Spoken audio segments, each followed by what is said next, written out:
बात करते हैं। 7 सितंबर 2025 को खग्रास चंद्र ग्रहण लगने जा रहा है और इसमें 9 घंटे सूतक और 3.5 घंटे ग्रहण रहेगा।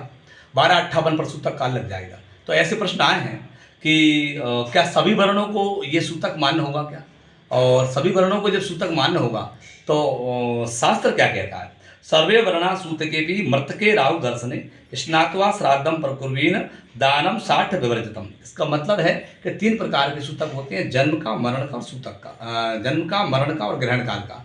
तो ये 3 प्रकार के सूतक सभी वर्णों को लागू होते हैं और सभी वर्ण के लोगों को सूतक के उपरांत स्नान करना चाहिए। अगर सूतक का स्नान नहीं करते हैं तो अगला चंद्र ग्रहण या सूर्य ग्रहण आता है तब तक वो व्यक्ति सूतक में रहता है।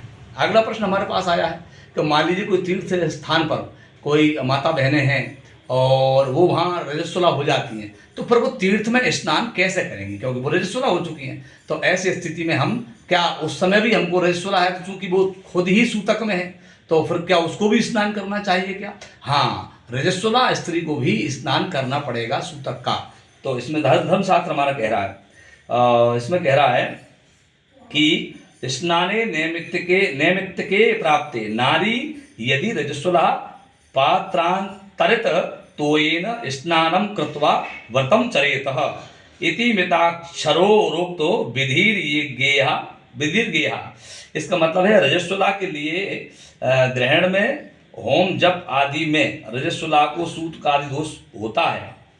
ग्रहण लगने पर वह तीर्थ में से जल निकाल कर स्नान करे, यानी उसको नदी में डुबकी लगा करके स्नान नहीं करना है। अगर रजस्वला हो जाती है तो उसको तीर्थ जल को बाहर निकाल ले, बाल्टी में या डिब्बे में या किसी प्रकार से बाहर निकाल करके उससे स्नान वो कर सकती है। ग्रहण